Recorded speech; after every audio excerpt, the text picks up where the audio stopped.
असॉन्ग student first year physics chapter number 3 forces और motion का। और इस वीडियो लेक्चर के अंदर हम elastic collision in one dimension को सीखेंगे। उससे पहले कहूँगा चैनल पर नए हैं तो सब्सक्राइब कर लें, वीडियो को लाइक करें, फ्रेंड्स और फेलोज के साथ शेयर करना मत भूलें। तो elastic collision in one dimension हमारा टॉपिक है। इससे पिछली वीडियो के अंदर हमने कोलिजन्स को डिफाइन किया, कोलिजन की टाइप्स, इलास्टिक और इन इलास्टिक कोलिजन को पढ़ा, और इसमें हम elastic collision in one dimension को सीखेंगे। तो सबसे पहले हमने डिफाइन कर लेना है elastic collision in one dimension का मतलब क्या है। तो इलास्टिक कोलिजन जैसे पिछली वीडियो में हमने सीखा था कि ये वो कोलिजन होती है जिसमें जो काइनेटिक एनर्जी है वो भी कंजर्व रहती है और जो मोमेंटम है वो भी कंजर्व यानी कांस्टेंट रहता है।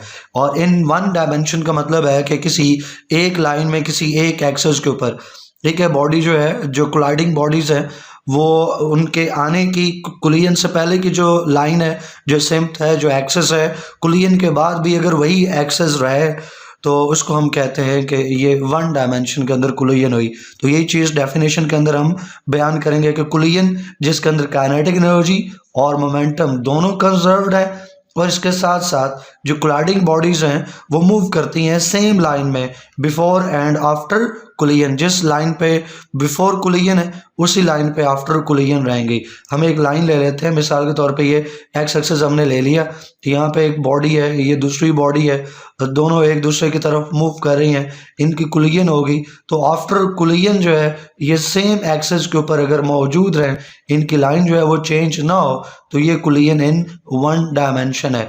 और अगर इस कोलिजन के अंदर काइनेटिक एनर्जी और मोमेंटम दोनों कंजर्व्ड है, कांस्टेंट है, तो फिर ये elastic collision in one dimension है।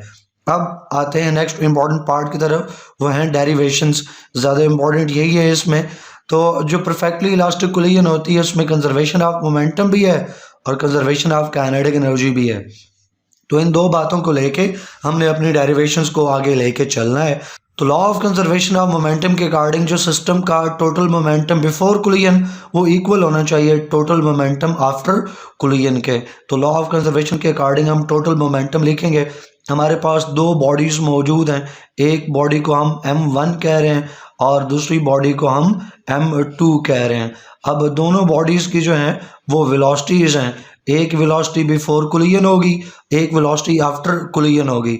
जो बिफोर कोलिजन वाली वेलोसिटी है हम उसको u से इंडिकेट करते हैं। तो वो चूंकि बॉडी 1 की इनिशियल वेलोसिटी होगी तो u1, इस तरह बॉडी 1 की जो वेलोसिटी है आफ्टर कोलिजन उसको v2 से इंडिकेट करेंगे। बॉडी 2 के लिए भी बात करें तो उसकी भी दो वेलोसिटीज़ होंगी, एक बिफोर कोलिजन और एक आफ्टर कोलिजन। तो बिफोर कोलिजन को u से इंडिकेट करेंगे, बॉडी 2 की है तो u2, आफ्टर कोलिजन को v से इंडिकेट करेंगे और आफ्टर बॉडी 2 की है तो v2। इसी तरह उनका मैस लेके तो हम मोमेंटम लिख सकते हैं। तो बॉडी 1 का मोमेंटम जो है उसको आप p1 कह दें बिफोर कोलिजन, तो वो m1 u1 होगा। मोमेंटम में क्या करते हैं, मोमेंटम को मैस को मल्टीप्लाई करते हैं वेलोसिटी के साथ। तो यहाँ इनिशियल वेलोसिटी को u के साथ इंडिकेट कर रहे हैं तो m और u को मल्टीप्लाई कर देंगे। तो बॉडी 1 की वेलोसिटी u1 होगी, उसका मैस m1 होगा, तो उसका मोमेंटम p1। तो बिफोर कोलिजन बॉडी 1 का मोमेंटम m1 u1 और बिफोर कोलिजन बॉडी 2 का मोमेंटम m2 u2 आ गया। अब ये बिफोर कोलिजन है, दोनों का मोमेंटम ऐड करेंगे तो टोटल मोमेंटम बिफोर कोलिजन हो जाएगा। इस तरह राइट साइड पे टोटल मोमेंटम आफ्टर कोलिजन, तो इस तरह मैस और वेलोसिटी को मल्टीप्लाई कर देना है। तो ये बॉडी 1 का मोमेंटम है आफ्टर कोलिजन, तो m1 v1। इस तरह बॉडी 2 का मोमेंटम आफ्टर कोलिजन वो लिख दिया, और दोनों को हम ऐड कर दें तो हमारे पास क्या आ जाएगा, टोटल मोमेंटम आफ्टर कोलिजन। हम इसको इक्वेशन 1 कहेंगे। यहाँ पे आपने इस इक्वेशन 1 को गौर से देख लेना है, क्योंकि आगे चल के डेरिवेशन में इस इक्वेशन 1 ने दो जगह पे इस्तेमाल होना है। तो ये इक्वेशन 1 आपके माइंड में रहनी चाहिए जहाँ हमने टोटल मोमेंटम को इक्वल कर लिया है। अब हमने क्या कर लेना है कि इसके अंदर चीज़ों को ना अरेंज कर लेना है। अब आप देखें तो लेफ्ट हैंड साइड पे m1 और m2 का मोमेंटम मौजूद है, बॉडी 1 और बॉडी 2 का। राइट हैंड साइड पे बॉडी 1 और बॉडी 2 का। तो हम यूँ कर लेते हैं कि इनको एक तरफ कर लेते हैं, बॉडी 1 का मोमेंटम एक तरफ हो जाए और बॉडी 2 का मोमेंटम एक तरफ हो जाए। तो हम राइट हैंड साइड से m1 को लेफ्ट हैंड साइड पे लेके आते हैं और लेफ्ट हैंड साइड से m2 को हम राइट हैंड साइड पे लेके जाते हैं तो इनके साइन चेंज हो जाएंगे, माइनस में हो जाएंगे। तो लेफ्ट हैंड साइड पे m1 u1 उसी तरह रहने दें और राइट हैंड साइड से m1 v1 को लाएं तो वो माइनस हो जाएगा, माइनस m1 v1। इसी तरह राइट हैंड साइड पे जो m2 v2 है उसको आप उसी तरह अपनी जगह पे रहने दें और लेफ्ट हैंड साइड से m2 u2 को दूसरी तरफ लेके जाएं तो माइनस में हो जाएगा, माइनस m2 u2। अब कुछ चीज़ें कॉमन हो सकती हैं, उनको कॉमन निकालें। लेफ्ट हैंड साइड पे आप देखें तो जो m है वो दोनों तरफ मौजूद है, दोनों टर्म्स में। तो m1 जो है वो कॉमन हो गया और ब्रैकेट के अंदर u1 माइनस v1। और राइट हैंड साइड पे आप देखें तो m2 जो है वो दोनों टर्म्स में मौजूद है, कॉमन हो सकता है तो m2 कॉमन ले लें और ब्रैकेट के अंदर आ जाएगा v2 माइनस u2। इसको हम नाम दे देंगे इक्वेशन 2 का। तो ये भी आपने जहन में रखनी है, आगे हमने इस्तेमाल करनी है। तो ये जो इक्वेशन 2 हमने निकाली है ये कब निकली, जब हमने क्या किया, हमने law of conservation of momentum को अप्लाई किया। हमने कहा कि टोटल मोमेंटम जो है वो कंजर्व्ड है। अब उसी तरह हम कंजर्वेशन ऑफ काइनेटिक एनर्जी को भी यूज़ करेंगे क्योंकि इलास्टिक कोलिजन में मोमेंटम भी कंजर्व्ड है, एनर्जी भी कंजर्व्ड है। मोमेंटम को कंजर्व करके हमने इक्वेशन 2 निकाल ली और अब काइनेटिक एनर्जी को कंजर्व करके हम इक्वेशन 3 निकालेंगे, बिल्कुल इसी तरह से जैसे यहाँ पे निकाली है। तो उसके लिए कंजर्वेशन हम काइनेटिक एनर्जी को इस्तेमाल करें तो total kinetic energy before collision equal होनी चाहिए total kinetic energy after collision. अच्छा, काइनेटिक एनर्जी का जनरल फार्मूला ये होता है कि काइनेटिक एनर्जी इक्वल होती है 1/2 mv²। ठीक है, यहाँ पे v जो है वो वेलोसिटी होता है और स्क्वायर उसका फार्मूला जो है स्क्वायर के साथ है, हाफ mv²। तो v जो है वो वेलोसिटी है। यहाँ पे चूँकि जो बिफोर कोलिजन वेलोसिटी है, इनिशियल वेलोसिटी है, हम उसको u से इंडिकेट कर रहे हैं और आफ्टर कोलिजन वेलोसिटी को हम v से इंडिकेट कर रहे हैं। तो इसी तरह से जो वेलोसिटी का फार्मूला है उसमें जो काइनेटिक एनर्जी का फार्मूला है उसमें वेलोसिटी अकॉर्डिंगली चेंज होती जाएगी। तो बिफोर कोलिजन को हमने u के साथ लिखना है। तो बिफोर कोलिजन बॉडी 1 की वेलोसिटी हो जाएगी हाफ m1 u1 का स्क्वायर और बॉडी 2 की हो जाएगी हाफ m2 u2 का स्क्वायर। इस तरह आफ्टर कोलिजन को जो वेलोसिटी का जो काइनेटिक एनर्जी का फार्मूला है उसको v से हम लिखेंगे तो बॉडी 1 की velocity after collision half m1 v1 का स्क्वायर और बॉडी 2 की velocity after collision half m2 v2 square. अब कुछ चीज़ें कॉमन निकल सकती हैं, उनको कॉमन ले लें। लेफ्ट हैंड साइड पे देखें तो 1/2 जो है वो दोनों टर्म्स में मौजूद है और क्या चीज़ें जो है वो कॉमन है। अच्छा, कॉमन अभी 1/2 नहीं निकालते बल्कि यूँ कर लेते हैं कि वेलोसिटीज़ को भी रीअरेंज कर लेते हैं, जो काइनेटिक एनर्जीज़ हैं उनको रीअरेंज कर लेते हैं अकॉर्डिंग टू वेलोसिटीज़। तो m1 की वेलोसिटी जो है यहाँ पे लेफ्ट हैंड साइड पे मौजूद है, राइट हैंड साइड पे भी m1 की जो वेलोसिटी और उसके साथ रिस्पेक्टिव काइनेटिक एनर्जी मौजूद है, तो इनको इकट्ठा कर लेते हैं। तो m1 की जो काइनेटिक एनर्जी है राइट हैंड साइड पे उसको लेफ्ट हैंड साइड पे लेके माइनस में कर देंगे तो ये तो उसी तरह आ गया हाफ m1 u1 स्क्वायर। और दूसरी राइट हैंड साइड से आप लेके जाएं m1 वाली काइनेटिक एनर्जी को, बॉडी 1 की काइनेटिक एनर्जी को, तो लेफ्ट हैंड साइड पे माइनस में हो जाएगी 1/2 m1 v1 स्क्वायर। इसी तरह से राइट हैंड साइड पे जो बॉडी 2 की वेलोसिटी मौजूद है उसको आप उसी तरह रहने दें और लेफ्ट हैंड साइड से बॉडी 2 की वेलोसिटी को आप राइट हैंड साइड पे लेके आएँ तो माइनस हो जाएगी। अब आप कॉमन निकालें, अब ज़्यादा चीज़ें कॉमन आ सकती हैं। तो 1/2 जो है वो भी कॉमन हो गया, m1 जो है वो भी लेफ्ट हैंड साइड पे कॉमन मौजूद है। तो 1/2 कॉमन, m1 कॉमन और ब्रैकेट के अंदर रह गया u1 square minus v1 square. Right hand side पे 1/2 दोनों तरफ मौजूद है, m2 भी दोनों टर्म्स में मौजूद है। तो 1/2 m2 कॉमन हो गया और ब्रैकेट के अंदर आ गया v2 square minus u2 square. अब आप गौर फरमाएं तो हाफ या 1/2 इक्वेशन के दोनों तरफ मौजूद है तो लेफ्ट हैंड साइड और राइट हैंड साइड से 1/2 कैंसिल हो गया। तो हमारे पास जो पोजीशन बदली, जो चेंज सूरत निकली वो ये कि m1 और ब्रैकेट के अंदर u1 square minus v1 square.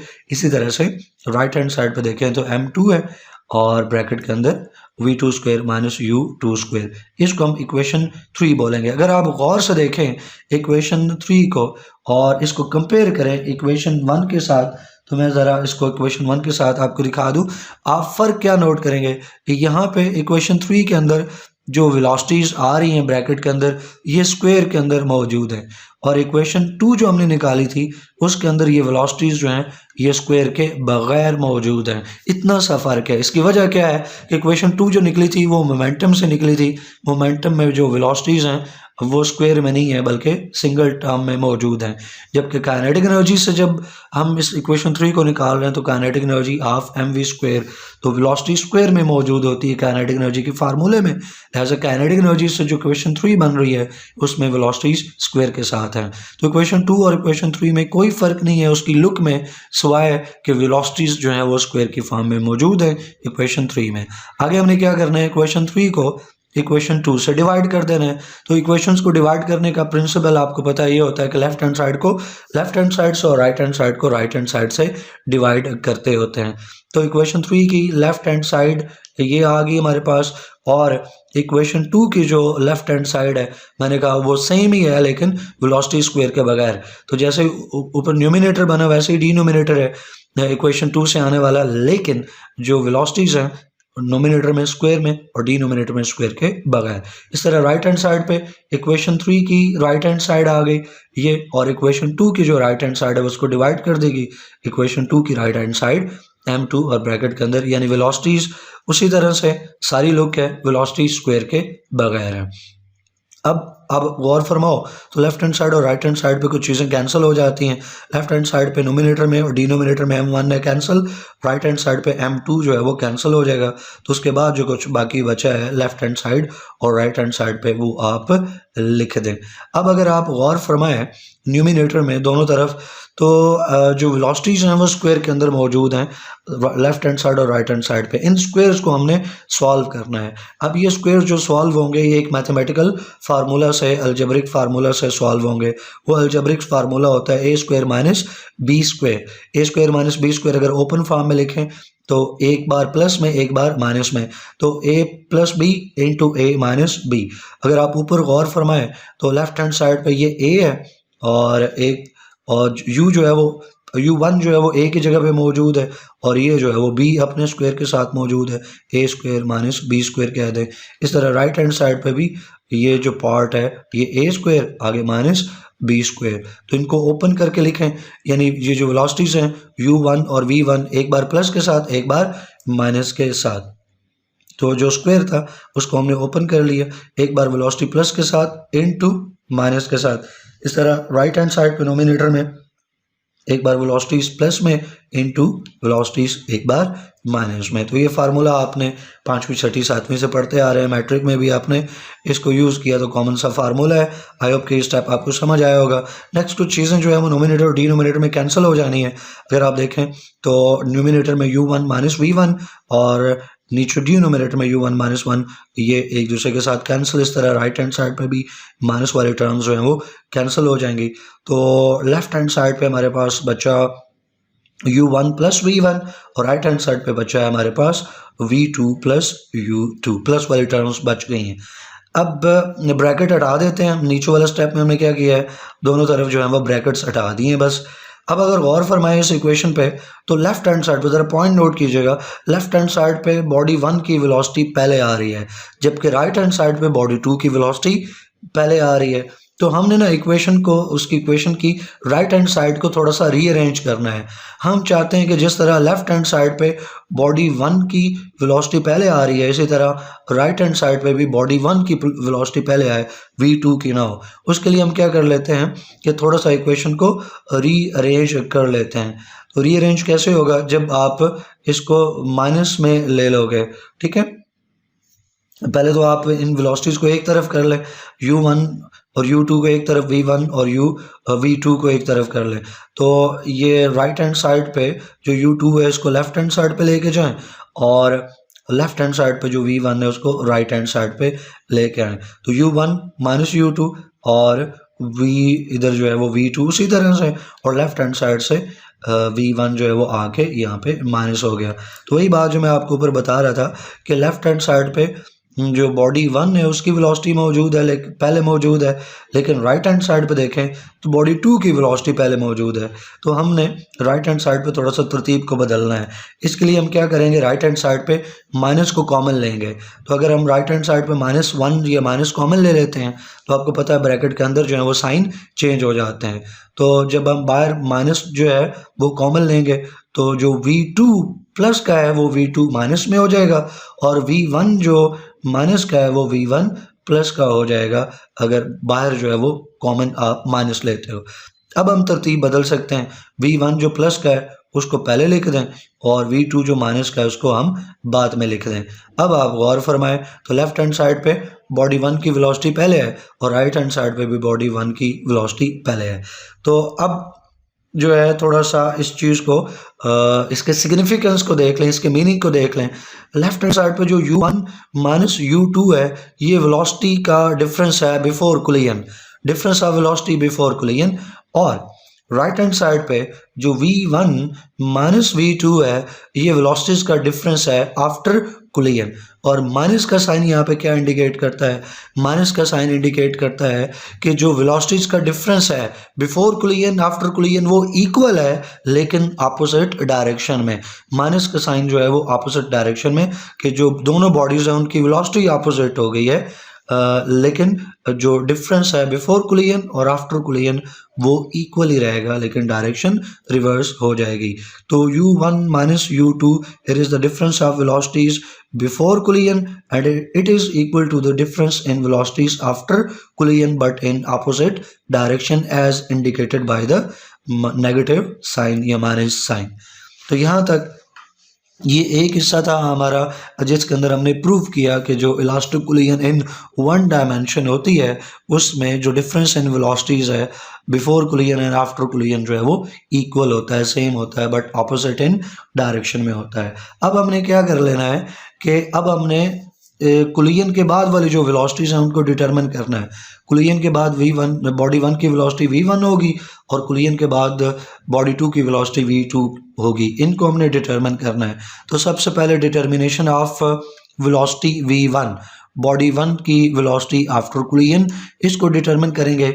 इसके लिए हमने ना ये जो ऊपर इक्वेशन बनाई है ये वाली U1 माइनस U2, बल्कि ये नेगेटिव साइन ये हमने कॉमन ले लिया था तो इससे ऊपर वाली इक्वेशन जो है वो आप कंसिडर कर लेंगे U1 minus U2 equal to V2 minus V1। इस इक्वेशन को मैं नीचे लेके आ गया हूँ कि इस इक्वेशन में से हम V2 की वैल्यू निकाल सकें।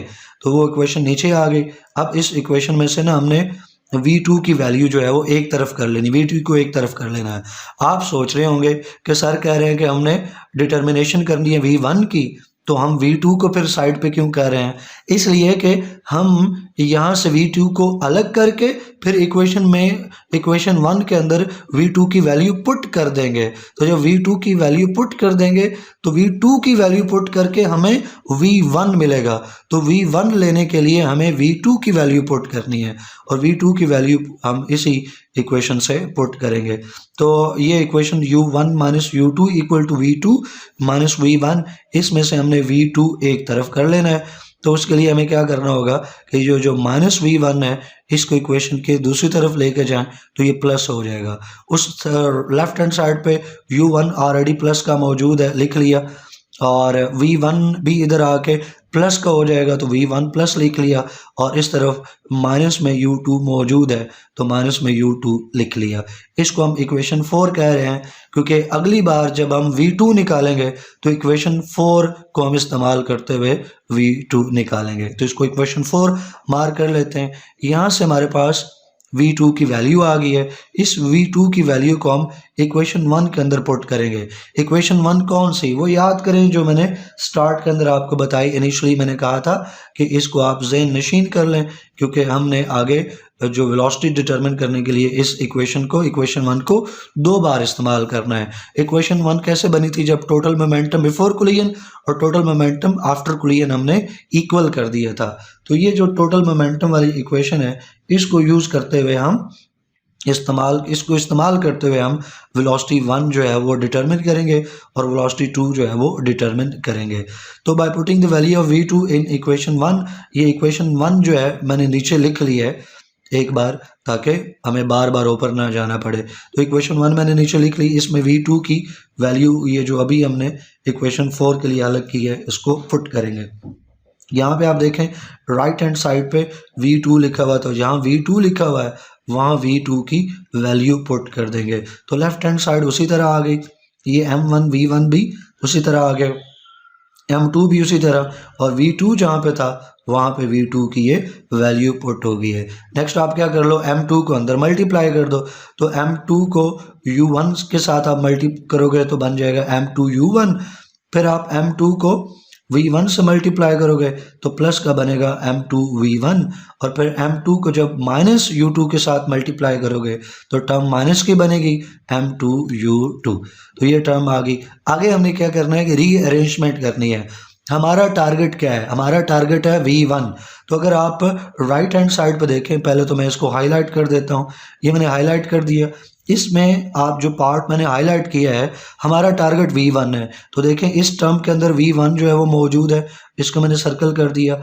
यहाँ इस टर्म को भी देखें, इसमें भी V1 मौजूद है। तो ये जो V1 वाले टर्म्स हैं इनको आप राइट हैंड साइड पे रहने दें, और जो बाकी जितनी टर्म्स हैं उनको आप लेफ्ट हैंड साइड पे लेके जाएं।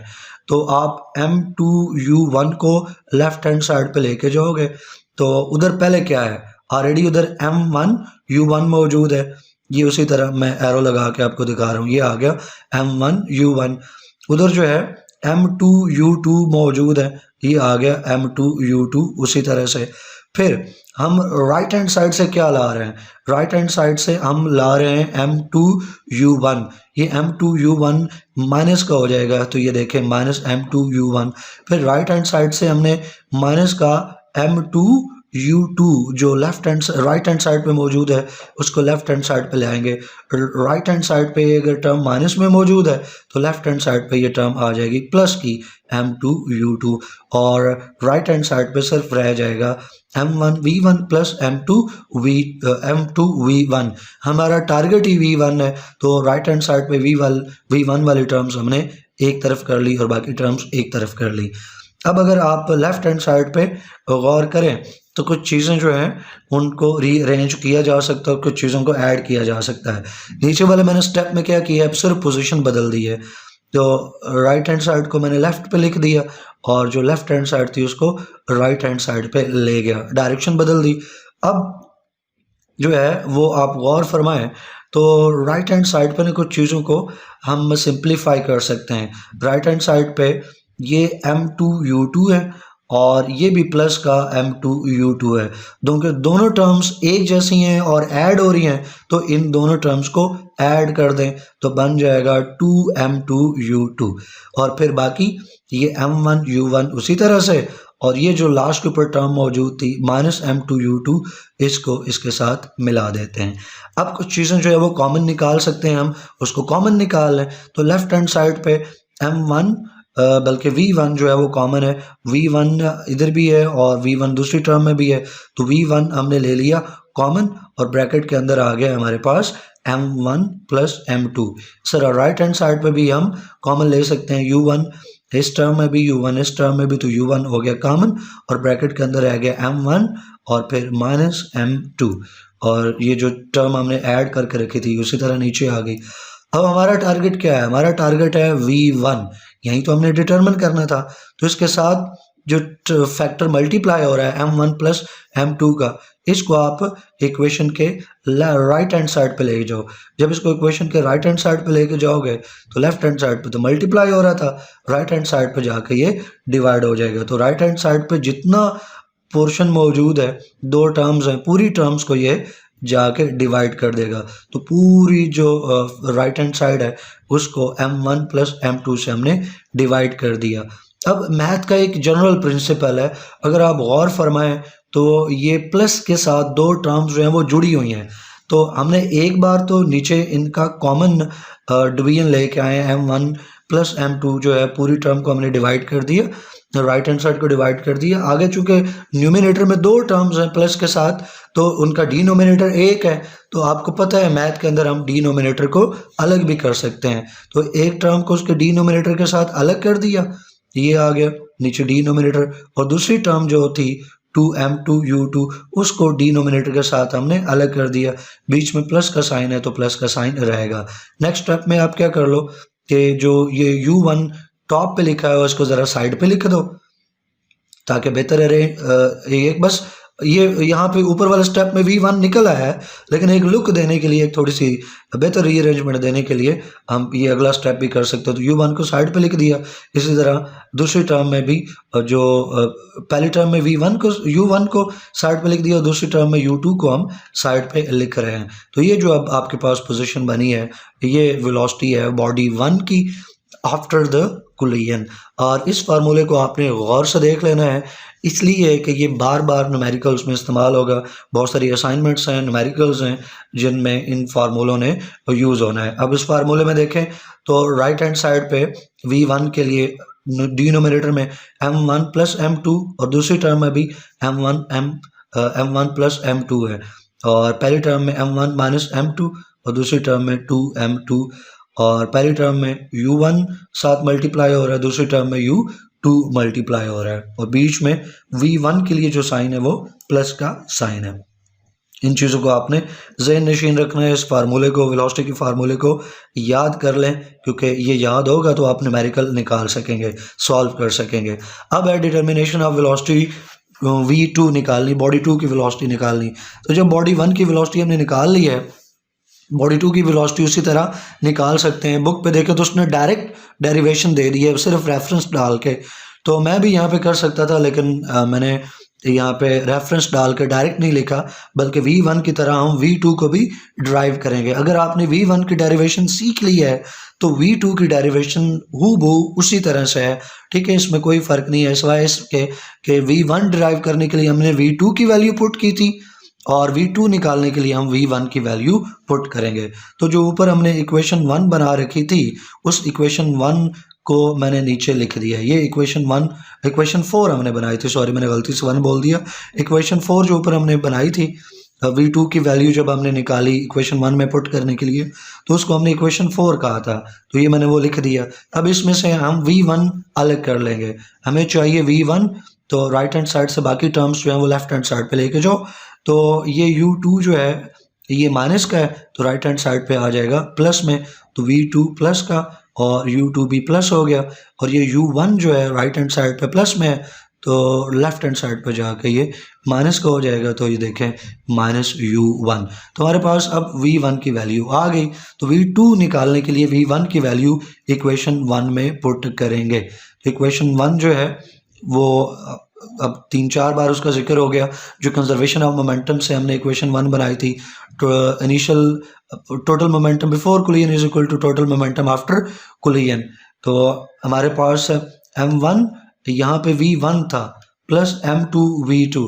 तो जहाँ v1 था उस v1 की जगह हमने क्या कर दिया है, वैल्यू पुट कर दी है। यहाँ पे m1 v1 था, तो v1 की जगह उसकी वैल्यू जो हमने अभी निकाली है ऊपर, ये वैल्यू पुट कर दी। तो v1 की जगह हमने उसकी वैल्यू पुट कर दी। अब उसी तरह m1 को अंदर मल्टीप्लाई कर देना है। m1 को v2 से मल्टीप्लाई करें तो बन गया m1 v2, फिर m1 को u2 के साथ मल्टीप्लाई करें तो बन गया m1 u2, फिर आगे माइनस का u1 है तो m1 माइनस या माइनस m1 u1, तो माइनस की टर्म आ गई। उसके साथ जो m2 v2 था वो उसी तरह नीचे आ गया। तो ये हमने राइट हैंड साइड को एक स्टेप सॉल्व किया। अब आप क्या कर लो, आपका टारगेट क्या है? आपका टारगेट है v2। आपका टारगेट v2 है, तो राइट हैंड साइड पे देखें, इस टर्म के अंदर v2 आपको नज़र आ रहा है और इस टर्म में भी आपको v2 नज़र आ रहा है। तो ये v2 वाली जो टर्म्स हैं इनको आप राइट हैंड साइड पे रहने दें और जो बाकी टर्म्स हैं ना उनको आप लेफ्ट हैंड साइड पे लेके जाएं। तो m1 u1 को हम लेफ्ट हैंड साइड पे लेके जाएंगे, तो इसको हम लेफ्ट हैंड साइड पे लेके जाएंगे। इसी तरह हमारे पास ये माइनस का जो m1 u1 है, इसको भी हम लेफ्ट हैंड साइड पे लेके जाएंगे। ऑलरेडी लेफ्ट हैंड साइड पे क्या मौजूद है, ऑलरेडी लेफ्ट हैंड साइड पे m1 u1 मौजूद है, ये आ गया। और राइट हैंड साइड से भी एक माइनस m1 u1 है, तो ये जब लेफ्ट हैंड साइड पे आ जाएगा तो प्लस m1 u1 हो जाएगा। तो ये देखें प्लस m1 u1। फिर लेफ्ट हैंड साइड पे m2 u2 प्लस का मौजूद है, ये प्लस का हमारे पास उसी तरह आ गया। ये प्लस का नीचे। फिर राइट हैंड साइड से देखें तो प्लस में M1U1 था, ये जब लेफ्ट हैंड साइड पे आएगा तो माइनस का ये हो जाएगा M1U1, तो ये माइनस में आ गया। आई होप कि ये रीअरेंजमेंट आपको समझ आ गई होगी। राइट हैंड साइड पे हमने क्या रखा है, V1 वाली जो टर्म्स है उनको राइट हैंड साइड पर रखा है। V2 वाली टर्म्स, V1 तो हम निकाल चुके, V2 वाली टर्म्स को हमने राइट हैंड साइड पे अकेला कर लिया है। अब लेफ्ट हैंड साइड पे देखें तो कुछ चीज़ें सिंप्लीफाई हो सकती हैं। ये M1U1 और प्लस का ये भी M1U1, दो फैक्टर एक ही जैसे हैं, ऐड हो रहे हैं तो उनको ऐड कर दें, तो ये एक ये तो दो हो गए, तो 2M1U1। फिर आप यहाँ पे जिस फैक्टर को, जिस पार्ट को अब मैं हाईलाइट कर रहा हूँ, इसको गौर से देखें तो यहाँ पे U1 जो है वो दोनों तरफ, दोनों टर्म में मौजूद है। U1 यहाँ पे भी है, U1 यहाँ पे भी है, तो U1 जो है वो कॉमन निकाल लेंगे। तो जब U1 कॉमन निकालेंगे तो माइनस जो है साथ, उसको भी हम कॉमन ले रहे हैं। तो आपको पता है मैथ में कि जब बाहर ब्रैकेट के बाहर जो है वो माइनस हो तो ब्रैकेट के अंदर जो है वो साइन चेंज हो जाते हैं। M1 जो माइनस का है वो ब्रैकेट के अंदर M1 प्लस का हो जाएगा, और M2 जो प्लस का था वो ब्रैकेट के अंदर M2 माइनस का हो जाएगा। राइट हैंड साइड पे देख लें तो राइट हैंड साइड पे भी कॉमन निकाले जा सकते हैं। V2 जो है वो दोनों टर्म्स में मौजूद है, तो V2 जो है वो कॉमन हो गया और ब्रैकेट के अंदर आ गया M1 प्लस M2। तो यहाँ से जो चीज़ें ऐड हो सकती थी उनको ऐड कर दिया, जो कॉमन निकल सकते थे उनको कॉमन निकाल लिया। हमारा टारगेट जो है वो V2 है, तो हम क्या करेंगे, ये राइट हैंड साइड पे M1 प्लस M2 वाला फैक्टर जो मल्टीप्लाई हो रहा है इसको लेफ्ट हैंड साइड पे ले जाके डिवाइड कर दें। तो लेफ्ट हैंड साइड पे ले जाके इसको डिवाइड कर दिया तो V2 हमारे पास राइट हैंड साइड पे अकेला हो गया। अगले स्टेप में मैंने क्या किया है कि सिर्फ पोजीशन बदल दी है, राइट हैंड साइड को लेफ्ट पे लिख लिया और लेफ्ट हैंड साइड को राइट हैंड साइड पे लिख लिए। अब V2 हमारा टारगेट है, तो अब हम राइट हैंड साइड पे इसको कैसे सॉल्व करेंगे। जैसे ऊपर हमने देखा कि दो टर्म्स हैं, ये माइनस के साइन को अगर आप गौर से देखें तो माइनस का साइन बताता है कि न्यूमिनेटर में दो टर्म्स हैं और उन दोनों का एक ही कॉमन डिनोमिनेटर मौजूद है। तो हम इस डिनोमिनेटर, जो कॉमन डिनोमिनेटर है, इसको अलग अलग कर सकते हैं, दोनों टर्म्स को उनके डिनोमिनेटर के साथ अलग कर सकते हैं। तो 2M1U1 को डिनोमिनेटर दे के हमने अलग कर दिया, बीच में माइनस है तो माइनस, जो बीच में माइनस है तो माइनस रहेगा, और जो दूसरी टर्म है M1 माइनस M2U2 और उसको उसके डिनोमिनेटर के साथ हमने अलग कर दिया। अगले स्टेप में क्या कर लें, या V2 निकल आया है, बस आप क्या कर लो, जो वेलोसिटीज़ हैं टॉप पे मौजूद है उनको ज़रा साइड पे लिख दो। तो U1 जो है वो भी साइड पे आ गया और U2 जो है वो भी साइड पे आ गया, तो एक बेहतर लुक के अंदर V2 आ गई, वेलोसिटी 2। आई होप कि ये डेरिवेशन आपको समझ आई होगी, इसमें कोई मुश्किल नहीं है, आसान सा स्टेप है। पहला स्टेप है कि आपको कंजर्वेशन ऑफ मोमेंटम ले लेना है, फिर आपको कंजर्वेशन ऑफ काइनेटिक एनर्जी निकाल लेनी है और वहाँ से आपने प्रूव करना है कि जो difference of velocity before collision है वो इक्वल है difference of velocity after collision but in opposite direction. फिर आपने V2 और V1 निकाल लेना है। उसके लिए आपने ख्याल रखना है कि V1 निकालने के लिए V2 की वैल्यू इक्वेशन 1 में पुट करनी होती है और V2 निकालने के लिए V1 की वैल्यू इक्वेशन 1 में पुट करनी होती है। कोई भी क्वेश्चन हो, कोई कन्फ्यूजन हो तो कमेंट सेक्शन के अंदर आप पूछ सकते हैं। वीडियो पसंद आए तो लाइक करें, फ्रेंड्स और फैलोज के साथ लाजमी शेयर करें। टिल नेक्स्ट वीडियो, अल्लाह हाफिज़।